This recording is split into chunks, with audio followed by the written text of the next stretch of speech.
তারপর আমি এখানে টিকিটটা চেক করিয়ে নিয়ে চলে যাচ্ছিলাম মেট্রোর দিকে।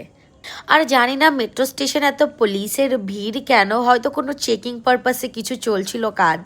তো সেগুলো দেখতে দেখতে উঠে পড়লাম আমি এক্সকেলেটারে। আর তোমরা কি জানো একটা জিনিস, যে এখন হাওড়া ময়দান অবধি মেট্রো হয়ে গিয়েছে।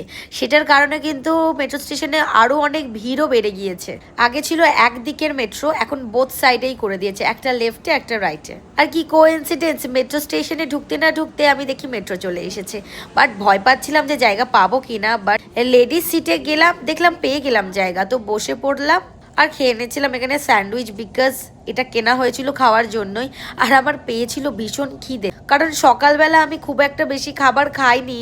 আর যেহেতু আমি ট্রেনে ট্রাভেল করেছিলাম সকালবেলায়, তো আমি সকালবেলা যদি কিছু খাই তো আমার খুব শরীর খারাপ করে, তো সেই কারণে আমি বিশেষ কিছু খাইনি। মেট্রোতে যেতে যেতে তোমাদেরকে একটু মেট্রোর ভিউটা দেখালাম। বাইরে খুব একটা বেশি রোদ উঠেছিল না, বাট পরিবেশটা খুব সুন্দর লাগছিল।